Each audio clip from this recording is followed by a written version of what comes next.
Have you got what are your friends up to? How are they dealing with it professionally? Are there any common themes that you're noticing, or is it all completely different?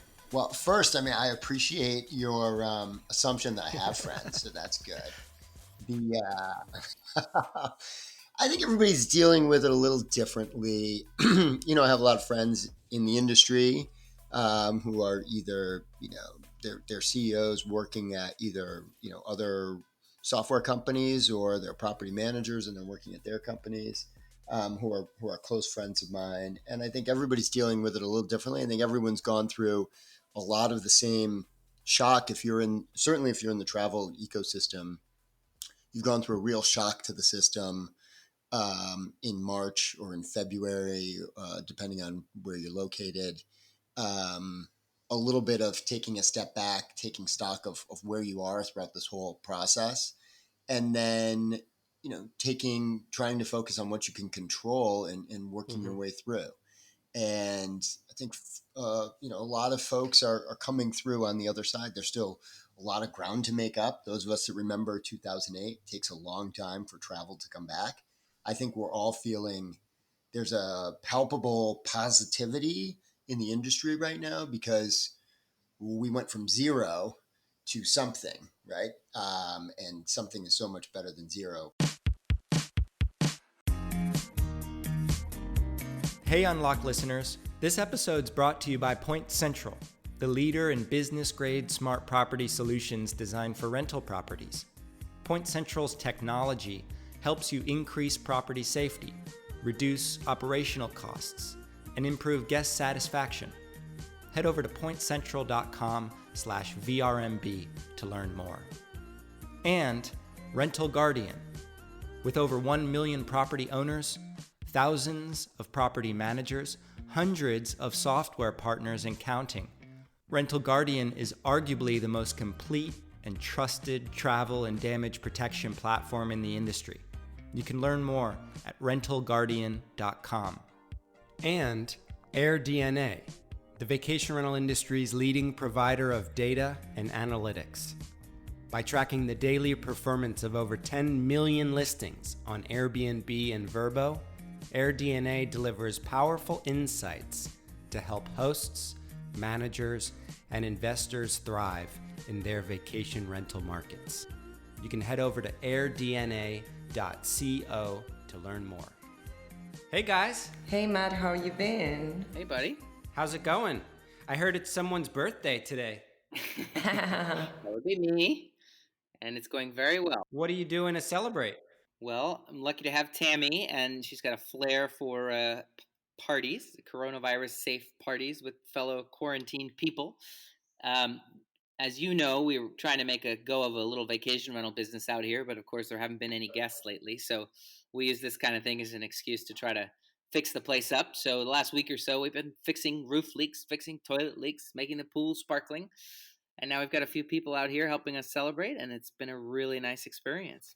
Tammy, Stuart sent me a photo of what appeared to be the DJ booth inside of your home. It almost reminded me of like somewhere where a pastor would like preach to the local churchgoers. Was that a nice party? It was lovely. This is the first official birthday party that we have.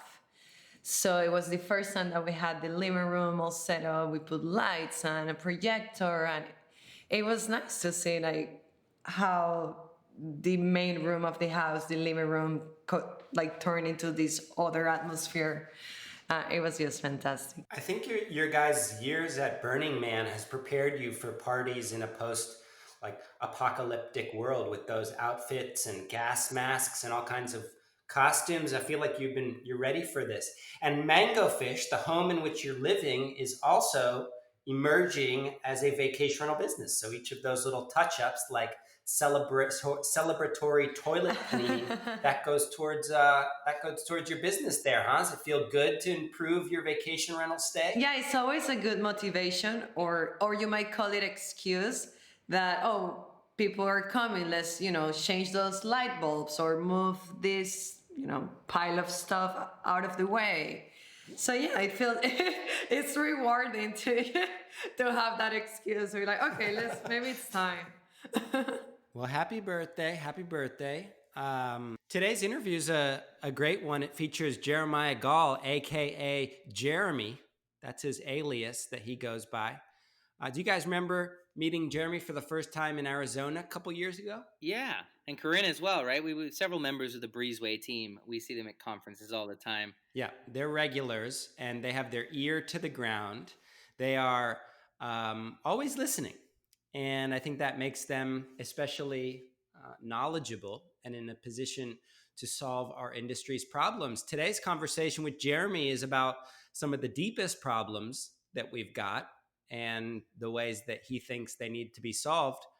Do you guys have any big takeaways from this conversation? I was visiting their website a couple of days ago, and I noticed that now they added a COVID-19 area, and it goes back to your help, don't sell. So even if you're not a customer of Breezeway, you can access their blog, and they have all these very valuable resources and information regarding COVID-19 to help managers and owners adapt to what's happening right now. No, so I thought that was pretty cool, and it speaks a lot about like who they are as a company and their values. That I haven't heard one person say something bad about Breezeway. That's right. This is probably the one company, that sells a product in the vacation rental industry or any other industry. First of all, you never hear anything negative, and second of all, you always hear from customers that are talking about how amazing they are. And even if people aren't customers, we've heard several people this season talk about the need for this kind of automated property maintenance solution, especially in light of COVID-19. So it's really funny when we talk. I mean, they've been our sponsors, they've been our friends, but it's just a regular theme is like when we start asking people about technology for vacation rentals, Breezeway comes up time and time again. It is a wonderful company. And our conversation with Jeremy, I think, is a great indicator of the mind behind the program. He's someone who got in early on the vacation rental listing site movement by founding FlipKey. And he just has a knack for sensing where trends are going and placing himself in the middle of the problem solving to get people to the other side. I think it's especially exciting to see a vendor take this kind of role in the industry. Jeremiah certainly has a unique perspective. He's been around the industry for a long time, a lot of different facets of it. And for him to have this focus, it's obvious. We talk a lot about needing standards in the vacation rental industry and creating a consistent guest experience. Before that was simply about self interest and making sure the guests had a good experience and wanted to come back. Now it's literally about safety, and I think that these kind of things are becoming much clearer through all of this COVID stuff. So to have someone that not only develops a tool that helps the industry achieve these goals, but to really have this interesting perspective at the place he sits in the industry and be able to talk to us about it for the next hour, I'm really excited to share this with everyone. Should we just hit play?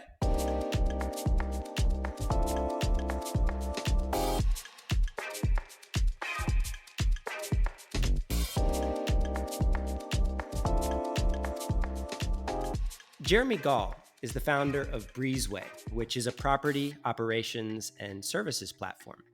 Jeremy's also the co-founder of a company many of you remember and know, that is FlipKey.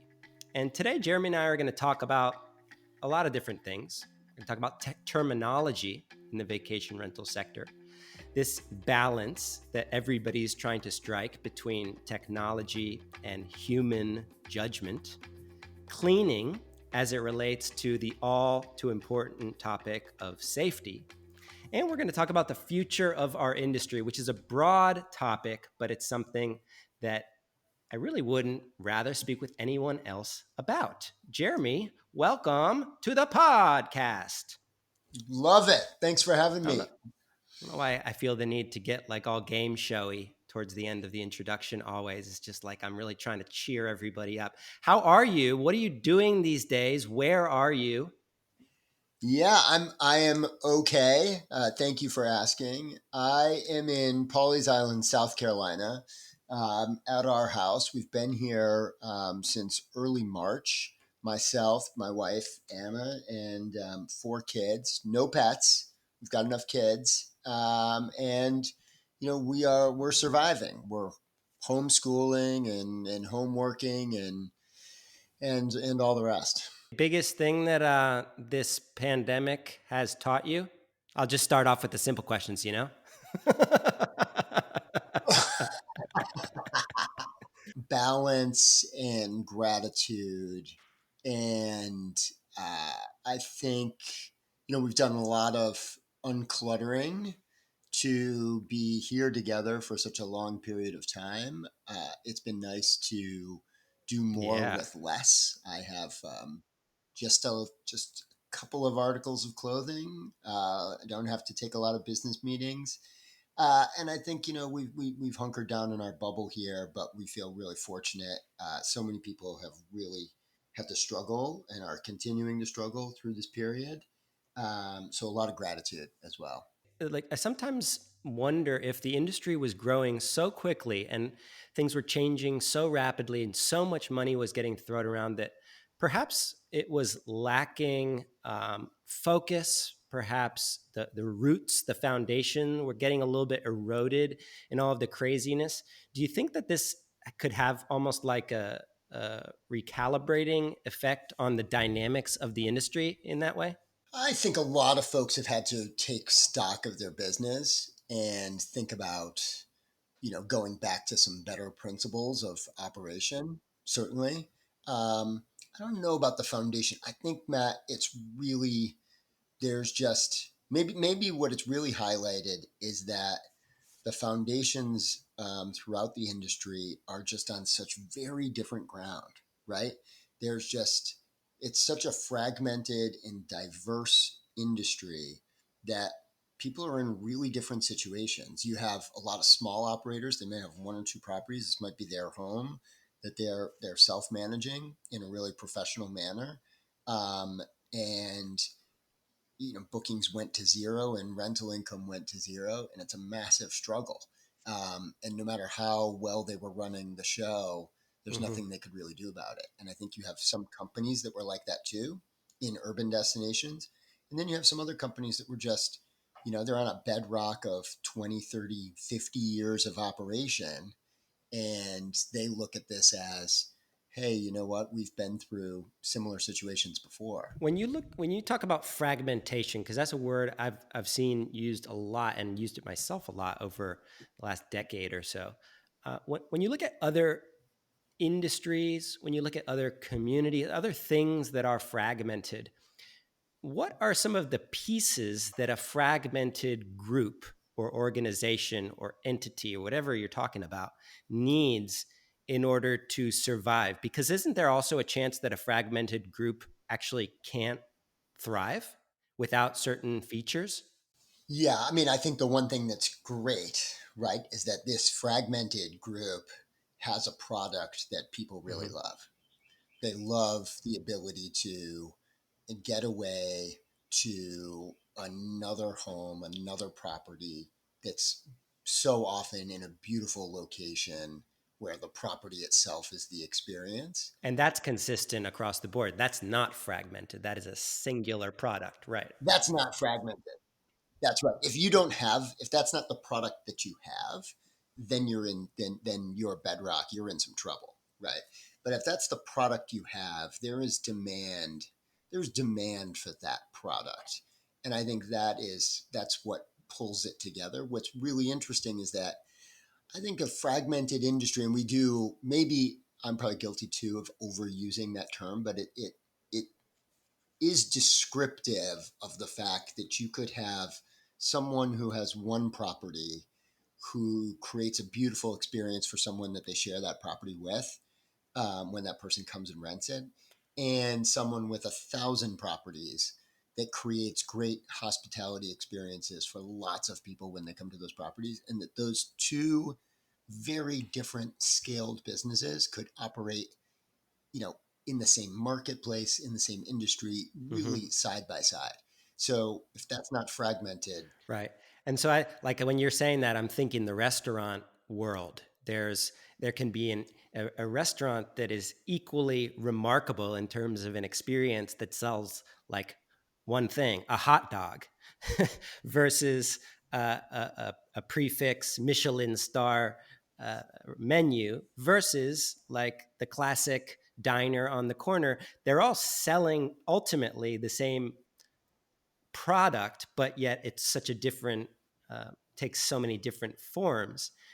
When and you're someone who I think finds himself, and it's definitely not by accident, positioned in these little pockets of things that are developing and trends, both with your earlier days at Flipkey and now with Breezeway, which I want to talk about in a few minutes. But how do you identify the common currents that are flowing in these kinds of movements, that are consistent? Because across those different kinds of vacation rental businesses, in the same way across those different kinds of restaurants, the needs are completely different. A lot of cases, the tools are very different. The goals are very different. Like, how do you find your little sweet spot, Jeremy, the entrepreneur here? Because I think it's remarkable. I've tried to, both at Flipkey and at Breezeway, I've tried to think about, and this plays into, what the purpose of technology is, or what the purpose of trying to build a business is, how can you deliver value to a group of customers, or deliver value to what you believe is a market that's going to develop, and hopefully, what you're working on is going to actually increase in value. Like, the value you deliver will become more important. What you're going after is going to increase in importance to that industry. And at Flipkey, that revolved around social verification and guest reviews and sort of brand, and thinking, we're going to get all this supply online. There are lots of operators. You don't even have to use the word fragmented. There's just lots of operators, tons, hundreds, thousands of them. And it's very difficult for these small operators to build brand recognition with a completely new customer, especially online.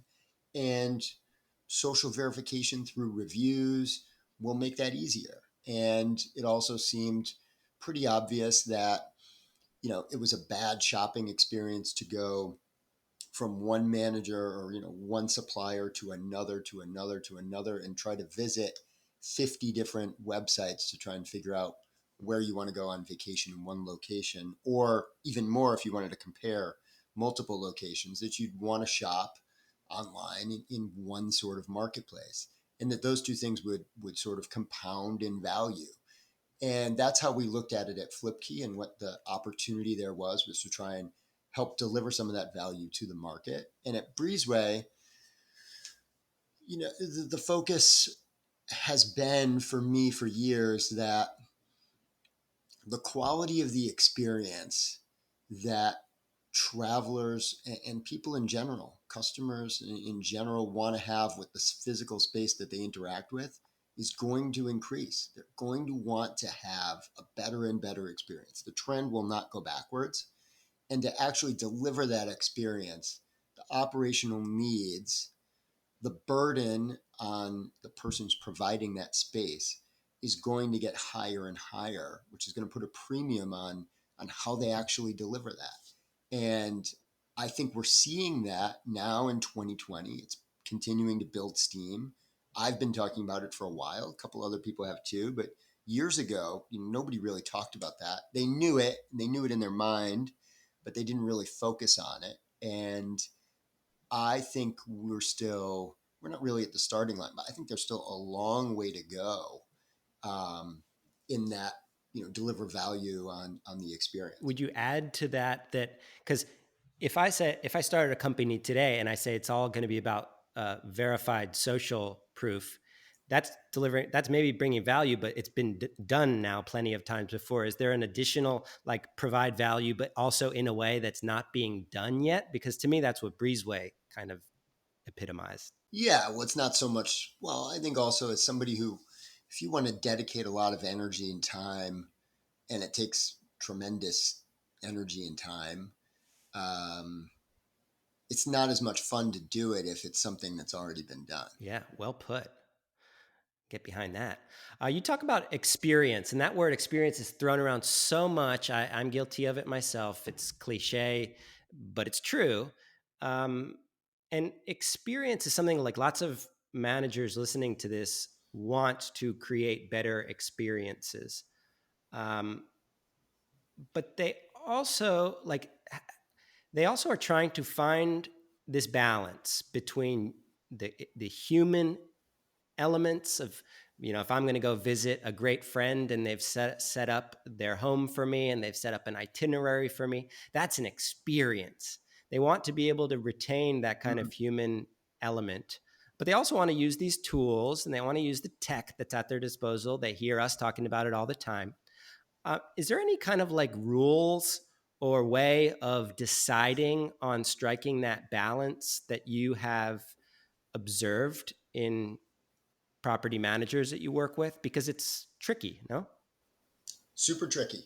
I love that. That sort of you're hitting at sort of the continuum between what it's like to really be a host when you go stay with one of your friends, and they are really guiding you. You're staying with them, and they really are hosting you versus a hospitality provider where that you're staying with. I think the practical way to think about experience and the role that technology plays, and that we talk to property managers about, and we hear from them as well, is add the human touch when it will be noticed, right? So when you're going to get credit for it, especially when you work in a complicated business like vacation rentals and delivering, a great guest stay, it's hard to do. If you're going to devote human effort to that guest experience, then make sure you're getting credit for it. Make sure they can really feel it. I like that. As opposed to it being completely glossed over because it was not noticeable. Yeah, exactly. So a good example of this would be like you're spending hours on your cleaning schedule to try and figure out who's going to clean what property or how it's going to be done. And that's all just happening in the background. And yes, the guest can feel the fact that the property is really cleaned and well maintained, but they certainly can't feel the hours of work that you put into that, right? Mm-hmm. Whereas something else that has a lot more human touch, like put that hours of work into that customized experience.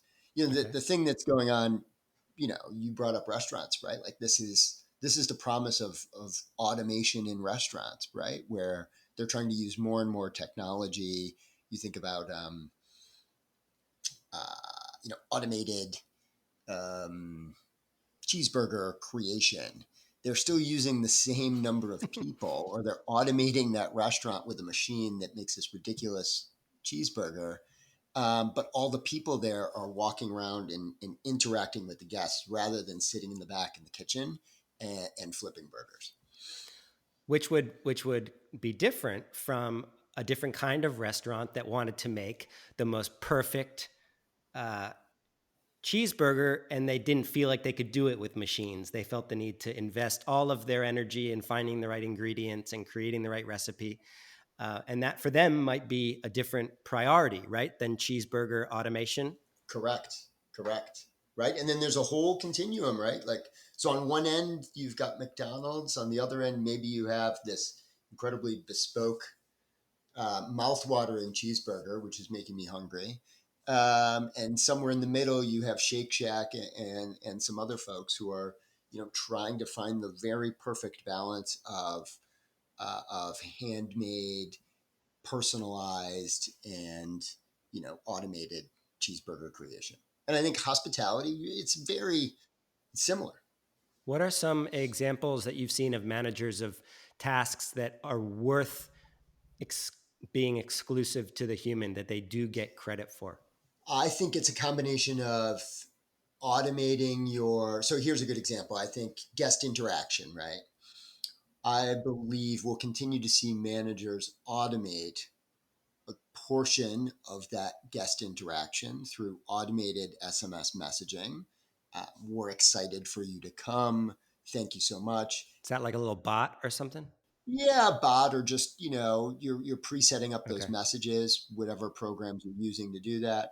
And then there's a level of personalization, which is, hey, I'm going to potentially automate my first message to you, Matt. We're so excited that you're coming. Let me know if there's something that we can do to enhance your experience. And then as soon as you respond, I'm throwing humans at that to really deliver on how I can enhance your experience. And I'm going to add concierge service to that. And you're really going to feel that. But I didn't take the time to write you the first message or even the second or third that's going to go out automated. I think it's that level of where do I find the split in order to do this? I like that, the split. So as an action item for people listening, like, is the best next step to actually write down the elements of the experience for the guest, both from the moment they first interact with the company to the many years that they continue returning back? Is the goal to write down the items that you'd like to be exclusively human, non-negotiables? I love that. I think that's a good idea. I think you can start even a level higher, which is, and I know a lot of companies have done this. A lot of even individual owners do this. Write down what it means to. What's the experience that you are, you hope to deliver? What's the experience that you want the guest to feel after the booking, before their arrival, as they come to the property, right, when they're leaving? What do you want them to take away a few weeks later after the experience? And then at each one of those stages, there's steps that can be taken, whether you're thinking through, then what are my post-booking mechanics and procedures?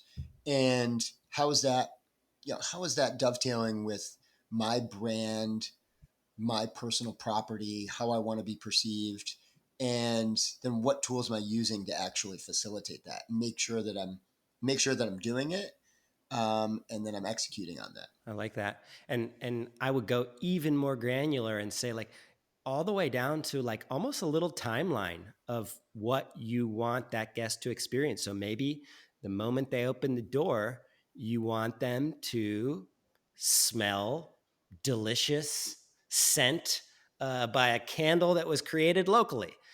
Maybe you want, by the time they depart, for a little thank you gift to be waiting for them at home.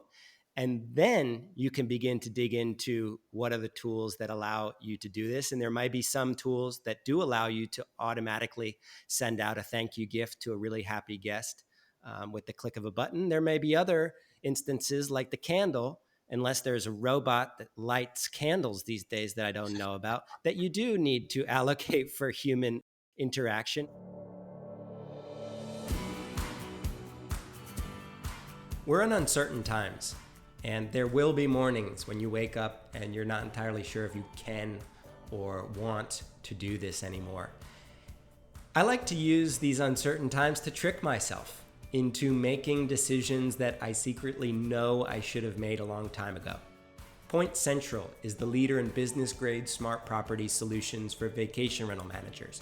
Their technology helps you increase property safety, reduce operational costs, and improve guest satisfaction. In the wake of this crazy pandemic, there is no more important times for something like a connected door lock that eliminates manual, old-school key transfers.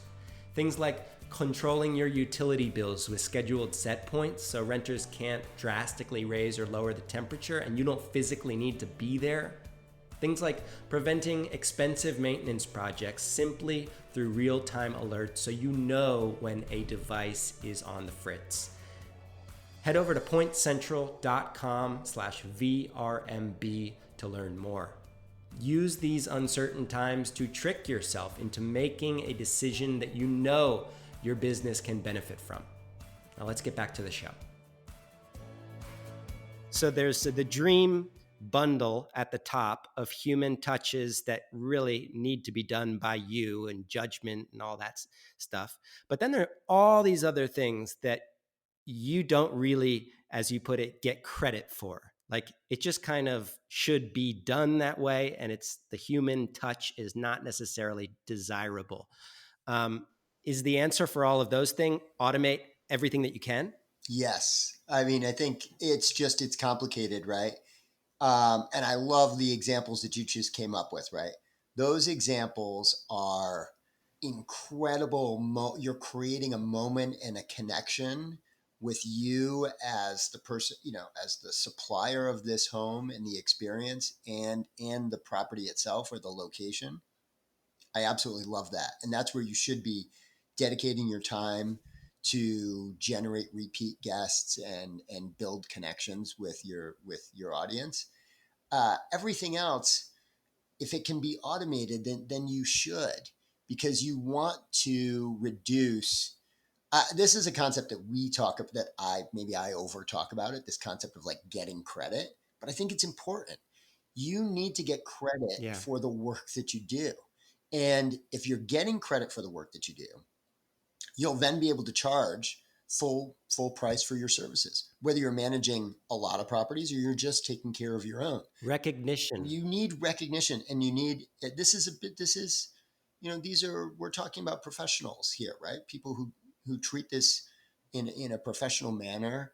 And that means it's a business. Part of recognition is how you create value for what you're doing and how you get paid for it. And that can come in the form of just your rental income or additional service revenue. And that is just so key. Property managers and even individual owners, you can't afford to be touching these properties, to be doing this work and not getting credit for it, not getting rewarded for it. It's too hard. So every time that you're doing it, anything you can automate, as long as you're not, eliminating yourself from the process, you should be doing it. And I think property operations is it's a big piece of that. Our industry is young. Our community is relatively new compared to the more conventional styles of hospitality, hotels, and even bed and breakfast. We are a relatively new space.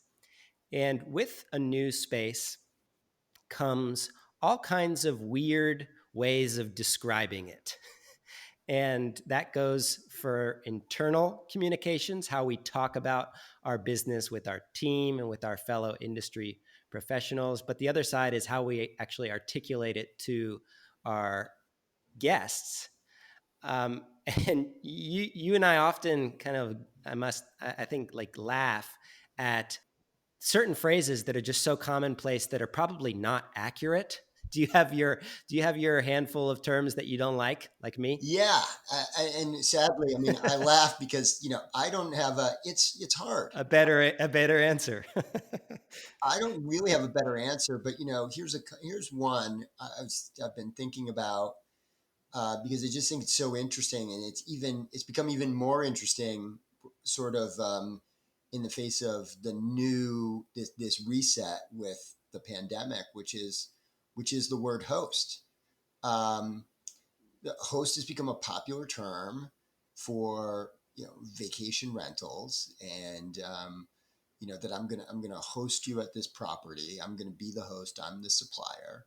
But a host to me, it reminds me of, I'm going to host a party. I'm going to host a dinner party. I'm going to be there.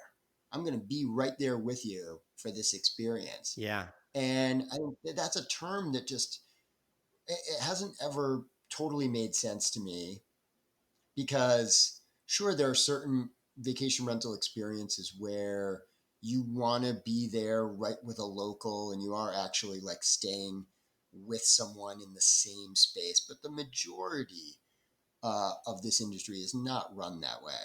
And you're providing this property and setting it up, and then letting that person enjoy it on their own. You're not truly hosting. And in all fairness, there is the segment of home share where they actually are kind of playing host, and that is a more accurate term for them, but not for the kind of colleagues that we interact with. Correct. Right. And I think, and that's okay. But maybe what we need is, maybe there needs to be a real split between those two types of, maybe now what we're going to see in the future is a real split between those two types of inventory, and a real delineation that both of those are legitimate, interesting, fun, valuable experiences, but they're actually very different. Do you think that the pandemic is sort of accelerating that shift that was already happening? I mean, this sort of polarization between people who do it casually and or home share and or exclusively Airbnb. And now I'm stereotyping. Now I'm clustering people into one category. But generally those hosts and the more professional vacation rental managers, do you think that this pandemic has sort of more clearly etched that line? You will love this answer, but Or has it made it more blurry? yeah, something. No, I think something is accelerating. Okay. I think we're still too close to it to really see it for what it will turn out to be. But I think the pandemic is causing an acceleration in particularly in or will cause an acceleration, particularly in the vacation rental industry. The byproduct of this, 6 months, 12 months from now, I think we will see in um, probably an acceleration of maturity to say, hey, look, we were using a lot of different terminology. There are, in many ways, this concept of home sharing certainly is very new. That I'm going to, find your home on a marketplace and rent it, and you're going to be there, right there with me, is very new.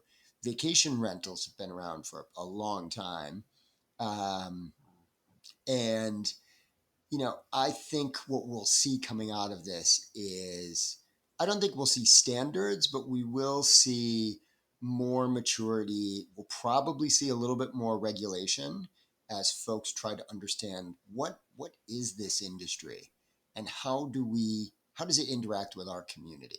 Now, in certain places like the Outer Banks, or Cape Cod, and these really established vacation rental communities that have been around for 100 years, yeah, local regulators, they've got a good handle on that. But in plenty of other places, they really don't. Yeah, we've had a lot of people reach out recently and say, I've been running my vacation rental business now for a number of years, and never once have I thought about this regulatory discussion, but now we're under siege. What do I do? It's like, oh, Right. That, hello. that that's exactly right. And I think the regulators, I think local communities are trying to understand in a world where everyone is the same, whether you are a hobbyist with one property, a professional with one property, or a professional with hundreds of properties. You're in the same, you're lumped all together. And that can be disconcerting for a local community as they try to understand what the impact of this is. Yeah. So like if I'm a manager here and I was just perfectly happy running my 50 property fleet, and all of a sudden all these things have been accelerated. Our product is now thrust into the mainstream spotlight. What are some things that I do? I mean, the advocacy / regulatory angle is, I think, really important. You need to reach out and connect with your fellow owners and managers. You need to begin holding meetings. You need to form some kind of coalition so that people can speak as a unified voice, as opposed to a bunch of just crazy voices. All what is the word? Cacophony. Great word. Great word. Well, before this interview, I just decided I got to use the word cacophony in this podcast. What else, in addition to the take a little bit more of a proactive stance on the regulatory front, can people begin thinking about as maturity stares them in the face? Shine a spotlight on the work that you do. Not to harken back to the take some credit, but really, um, the people that we work with, the people that this audience who's going to be listening to this podcast, own the professional nature and work that you put in, and shine a spotlight on the work that you do. There are so many people in this industry that take this work so seriously and do an incredible job. They need to magnify the message of what they do and then hold that up so that everyone else understands what it takes to really provide a great hospitality experience at a vacation rental. And I think that's how lift. I think that's how you lift everybody up, and that ought to be the goal. I think it simultaneously, folks should not be afraid to say this is what's going to be necessary to operate, as a vacation rental. There's going to be some baseline requirements, and we should be okay with that because we put in a lot of effort to make sure that we're well above those baselines, and everyone else should, so that we know anyone who's coming into our community has a great experience. Let's talk about baselines and standards in a second. But back to that first point, shine a light on what you do. Could that be like, I know a lot of managers have incredible cleaning teams who are like, have families and have lived in the destination forever and take great pride in their work. Is that like creating a blog post about this individual and sharing that person's story? What are some other like spotlight what you do tactics? I think it should be clear to the guest a lot of the work that goes into preparing this property. I think it should be clear to the owners in particular. I think owners are missing an appreciation for a lot of the work that managers do to actually create this experience. And I think owners need to understand that more, and that if managers, this is part of our mission at Breezeway, which is if we can help managers more transparently uh, demonstrate to the owners the amount of work and the touches on the property that they do, the preventative maintenance, the asset protection, all the work that's going into property care, they should be able to charge more for those services because it's indispensable. You cannot provide that experience unless you are dedicated to, unless that owner themselves is dedicated to self-managing their property in a really highly detailed manner, which many are, but the majority are not. I love that. I want to give you a quick example. I had a conversation with Kirsten King of Big Sky, and she said that one of her big learning points through this time of reflection was that her owners and guests didn't really realize all the incredible work that was going into this perfect stay. So all she did was archived, and I'll give you the example of their cleaning pivot. They documented all the really great cleaning processes that go into the property preparation.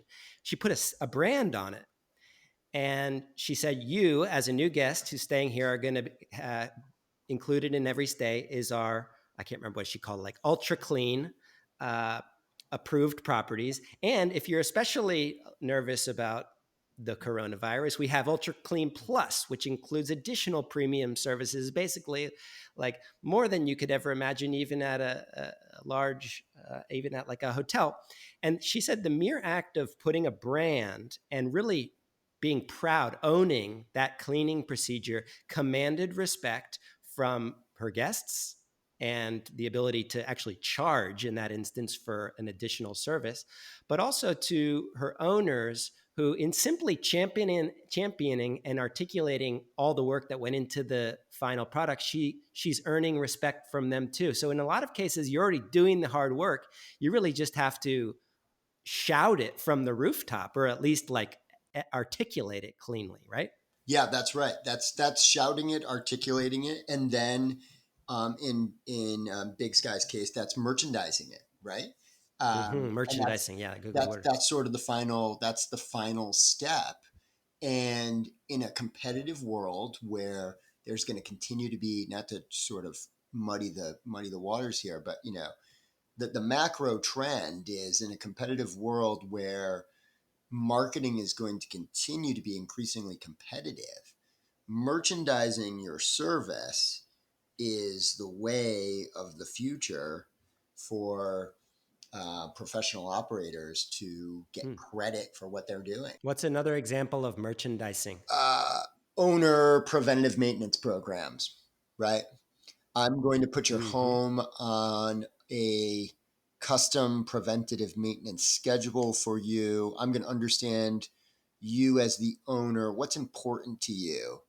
And then I'm going to put you on this detailed program so that I'm sure I'm executing against your goals, right? I mean, this is like what this is the difference between managing your own finances and using a financial planner ostensibly, right? They're supposed to match to your goals and make it so that you don't have to worry about it. That's what you're supposed to be paying for. Mm-hmm. Asset management should be the same thing. This is, very often the most valuable thing that anybody owns is their second home.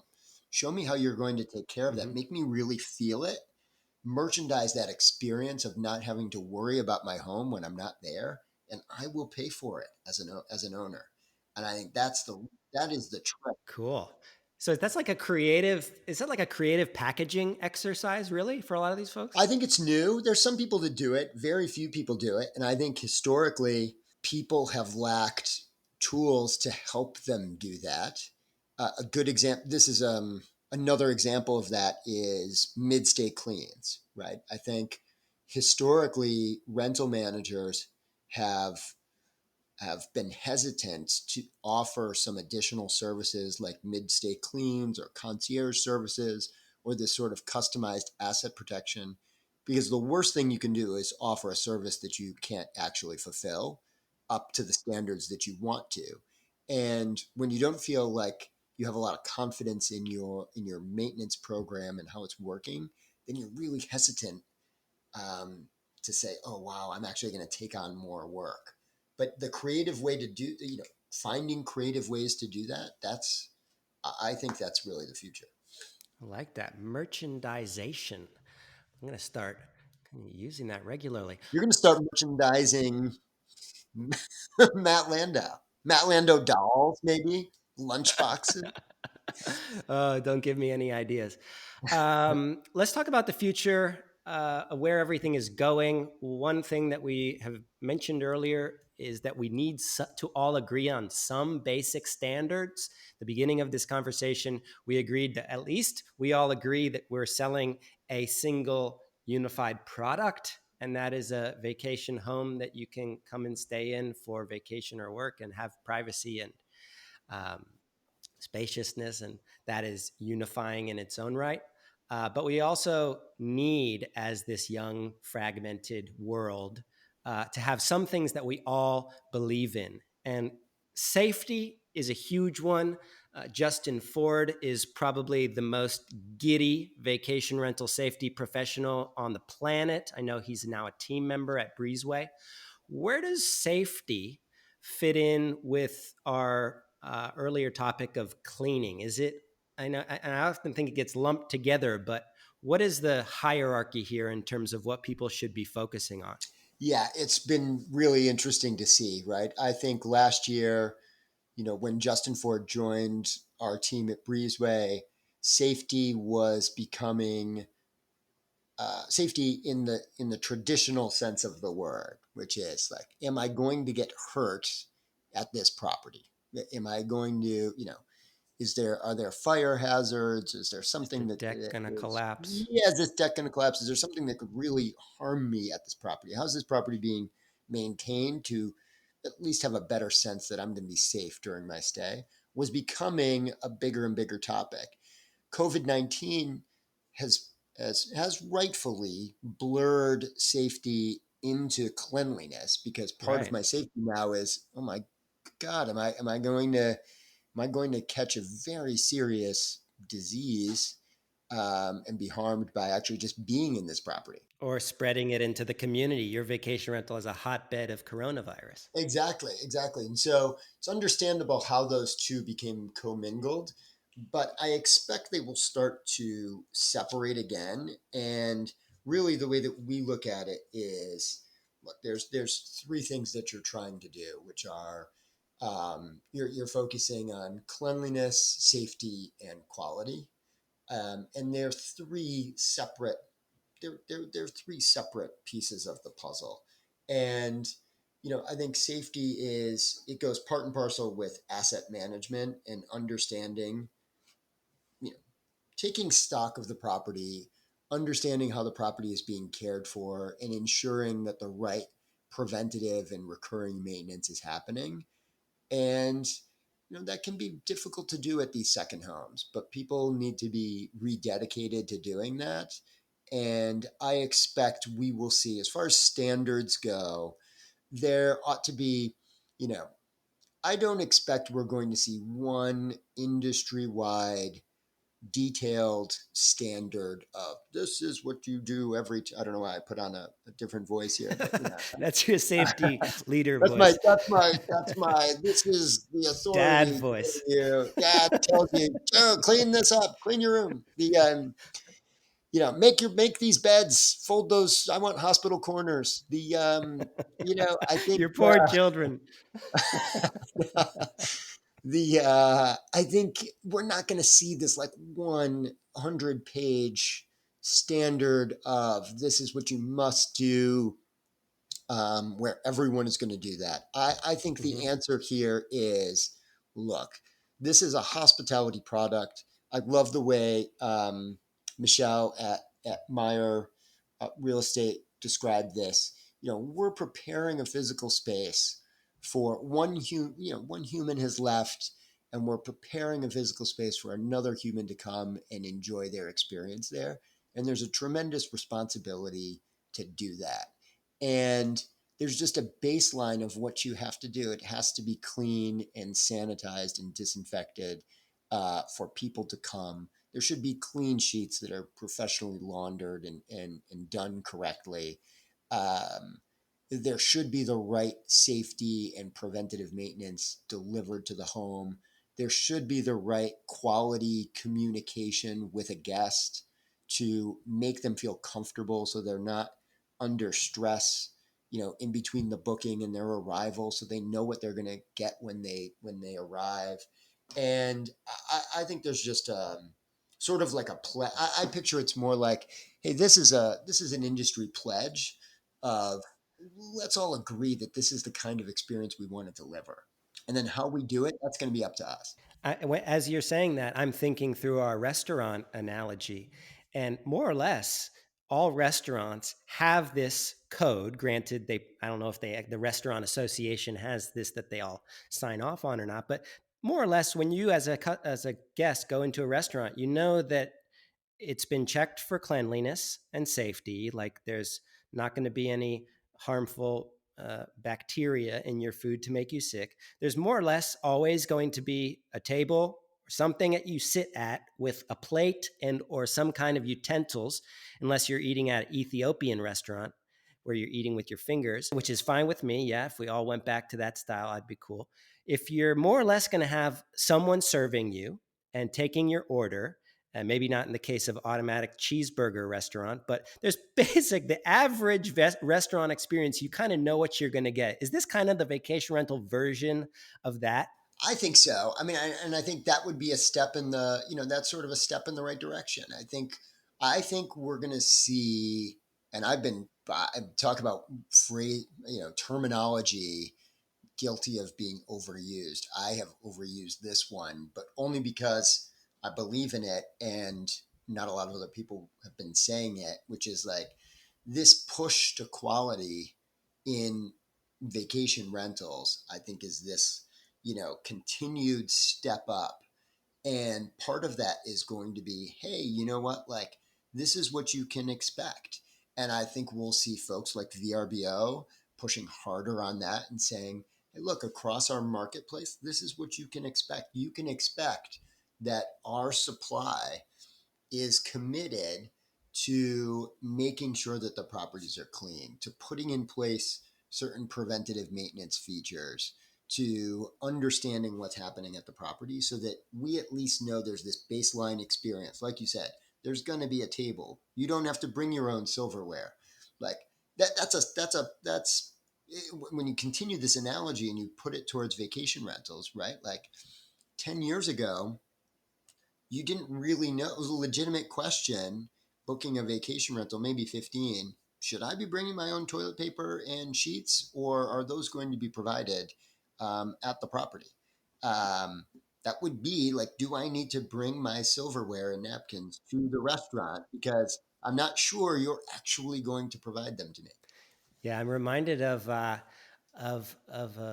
a film.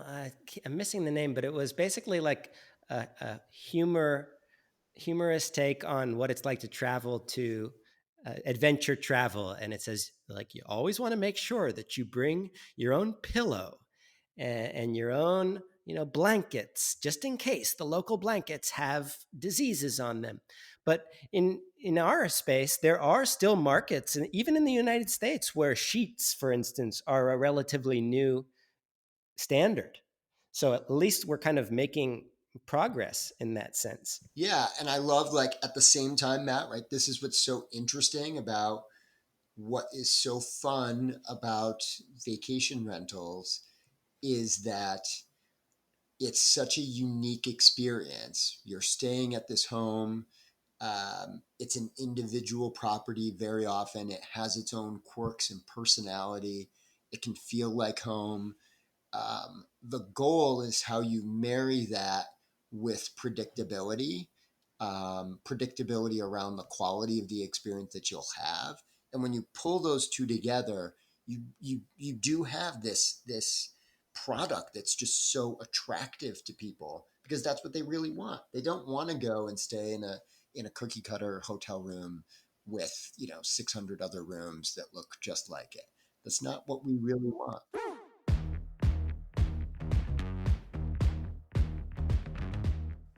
Now is an exceptional time to brainstorm all the potential ways that your business can generate new revenue in addition to just the stay.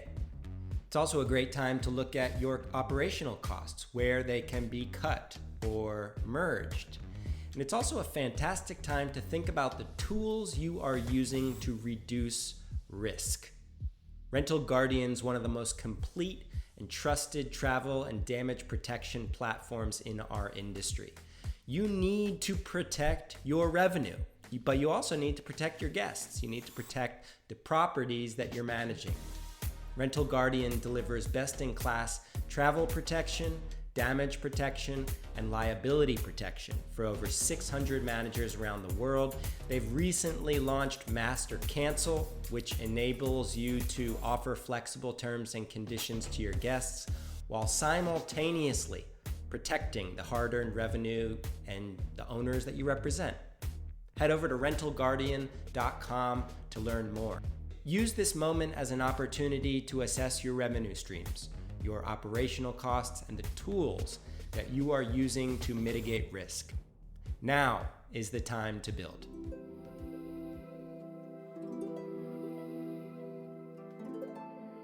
I want to share with you a tool you may have heard about before, but didn't realize you needed in this time of uncertainty. A lot of us are wondering where the industry goes from here. Lots of markets are seeing impressive rebounds. Others are still struggling to get by. Some are opening and then closing and then opening again. The only way to understand how things are playing out in your market is to dive into good data. And that's where AirDNA comes in. Instead of eyeballing numbers or going off your gut instinct, you can subscribe to any city or neighborhood and get access to interactive charts, dynamic pricing calendars, market comparison tools, information on your competition.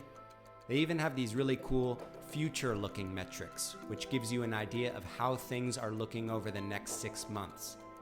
Whether you're a host, a property manager, an investor, even part of a tourism board, AirDNA delivers powerful insights for understanding and navigating your short-term rental market. You can head over to airdna.co to learn more.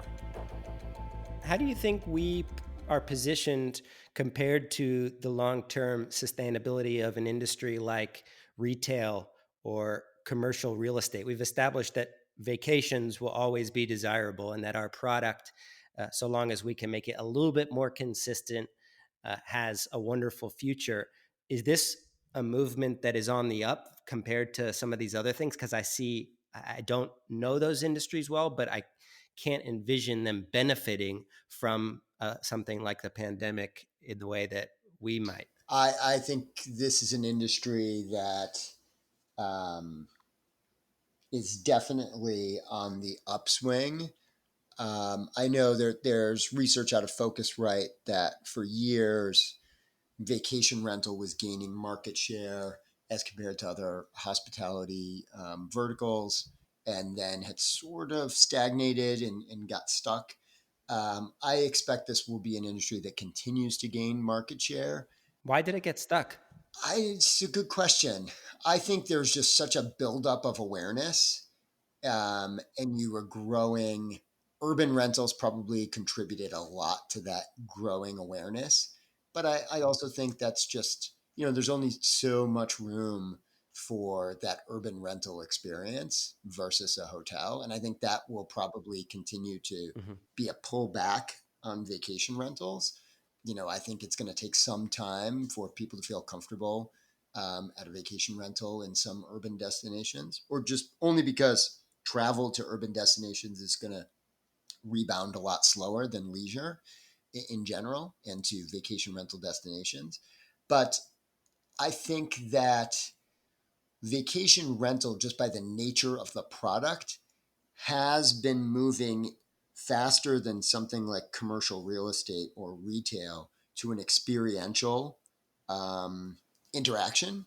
Retail in the physical sense has been transactional, and they've started to make, as online shopping has increased, clearly retail has put a priority on what's the experience of being in the store. Vacation rental has for many, many years. We've seen this like continued improvement. Are you bringing your sheets? Are you not? Let me help you. Let's build into the experience. Let me leave you with a welcome basket. Let me put this candle. Let me really dial in what it's like for you. Let's put in electronic locks. Let's make the arrival process better and better. We've really been continuing to dial in the experience around the vacation rental property in many ways ahead of hotels, right? COVID-19 is finally, forcing hotels to not make you wait at the counter when you arrive to check in, which is just it's a terrible experience. Nobody loves to like get to the property and then wait in line to be checked in to then wait for your room. I mean, I would much rather just know when my room's available and then show up. I think a lot of people in our industry, this is a very reaffirming moment to begin to see these indicators. I think everybody was concerned and stressed out, and probably still is to an extent. But when we start to see the industry rebound, start to see proof in what we always believed was a unique new product being validated by our guests, and we have a lead on a lot of our competition. I like to think that now is not a time to just kind of enjoy that lead and revert back to normal, because a lot of folks are already beginning to see bookings again and are kind of beginning to get preoccupied and just taking in the dollars. How much can you emphasize that strategic resetting of really just getting ready to step on the gas and get as much of an advantage over any of your competitors as possible, as opposed to those who might be just kind of like comfy to to return to that leadership role?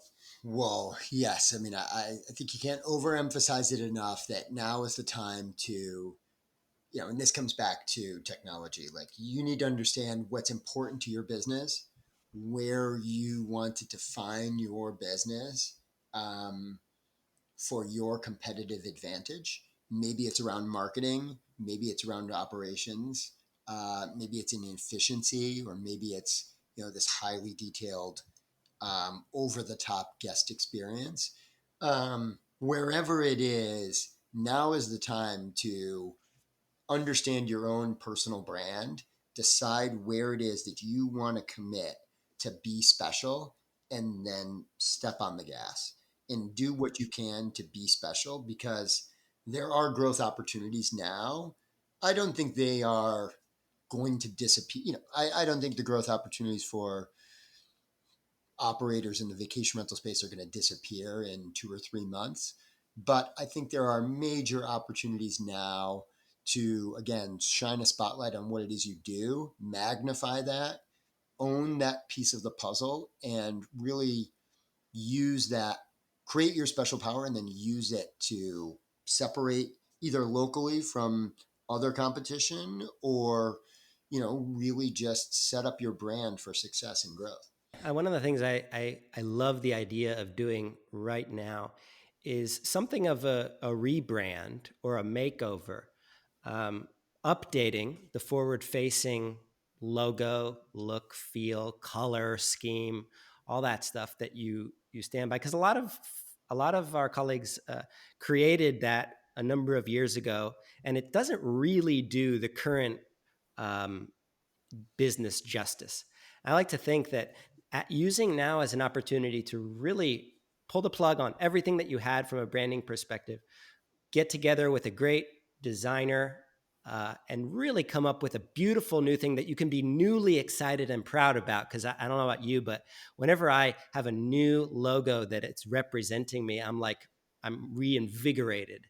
um, and it really does, that can really do everything justice, that really does live, you know, in the eyes of our travelers. We are kind of the future to the vast majority of these travelers. If it's going to be the first time they're staying at a vacation rental, we want to put our best foot forward. Do you Does branding, and we haven't really talked about branding, we could talk about that for hours, but putting a nice stamp, a forward facing seal on that business, you with me that that's something that could be taken advantage of right now? I think so. I think more as part of any branding exercise, you need to understand what's behind it, right? I Mm-hmm. think going again and thinking about what is it that I, as an operator here, as this hospitality provider, what is important to me that I'm really standing for? And if I think that the landscape has shifted underneath me, whether through COVID-19 or just this continued gradual, changes in maturity of the market, is now the time where I have to realign what's important with me to emphasize how that sits on top of this shifting landscape to put my business in the best position. I think that should be the mental exercise. And if you feel really good about it when you do that mental exercise and you say, nope, we're aligned, this still works, well, then maybe you don't need to change anything. You just are going to continue to emphasize that. If you don't think it's aligned, then absolutely, I think now is a good time to do that, because, hopefully we will pull through. There'll be a vaccine. We will get through this COVID-19 pandemic. We will reset to some level of a new normal. And, travel will continue to resume to February, January 2020 levels. But what will likely happen is there will be other events that will just continue to emphasize that the way you do business, the way you work with your properties, the way you interact with your guests, the way you deliver an experience, which I think is really like holistically how that person is at the property, how they feel and how they interact with your company, is only going to increase in importance. Like we just saw, this came out of nowhere, and all of a sudden cleaning and how you cleaned was just the most important thing, like, for the last few months. And that's going to fade a little bit, but sensitivity around our interaction with physical space, that is not going to go anywhere. It's only going to keep increasing. Well put. Single big wish for the future of our industry, Mr. Gall? You have the magic wand. Wow. I mean, you and I, we were trading messages earlier about it's such an introspective period with what's happening in our communities right now in America. I hope that, at the very least, part of this baseline is inclusion within vacation rentals, and the opportunity for more people to experience this product. Right. I think that's actually an important piece of what we can do as an industry. How can more people experience the freedom and and the joy of being able to and be so fortunate to go from one home to another and stay for a short period of time and have a different experience. But if I had a magic wand, I would just like to see a continued professionalization of the vacation rental industry. And that ought to be able to open it up to more predictability. And I think fueling that next 30% of market share that vacation rentals really deserve. Well put. I loved your diversity and inclusion one. That's something I've been thinking about a lot lately. Jeremy, thank you not only for your time today, but your consummate industry stewardship, and for taking a little gamble and supporting the ability to host this podcast. We really appreciate it. Breezeway is already mentioned in every interview that we ever host without any kind of prompting, so it felt like a very organic fit. But just wanted to say on behalf of my team and our listeners, thank you for stepping up and supporting us. We really, really appreciate it, and it seems only fitting that we got to interview you in this season as well. Okay? I appreciate you, and I've always been impressed. We've come a long way since, I think, Matt, it was the early days. I remember many years ago. I remember being in my office at Flipkey, and you were in Panama, I believe, and we've come quite some time since then. And I'm just continually impressed with. Talk about stewardship, and I really do mean this, like the way that you present vacation rentals, the way that you present the community and represent that community. It's really special, and I'm happy to see that it's in your hands and that you're one of these, one of a very few visionaries in this industry who are doing that. So we appreciate you. Well, that makes me feel great. And I am quarantined with my parents, so I'm going to tell my mom you said that. Jeremy, I hope you have a wonderful rest of your week, and thank you again.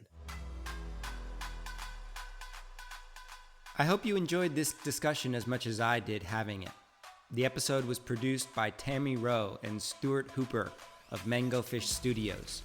Our intro song is The Moon of Pajang by Instant Party. And if you feel inspired, please consider sharing to social media with your big takeaway. We love takeaways. They make us feel great. Lastly, if you want to receive updates, you can do so at vrmb.com/mmm. And if you want to join our virtual community of vacation rental professionals, become a member of VRMB's Inner Circle today. Until next time.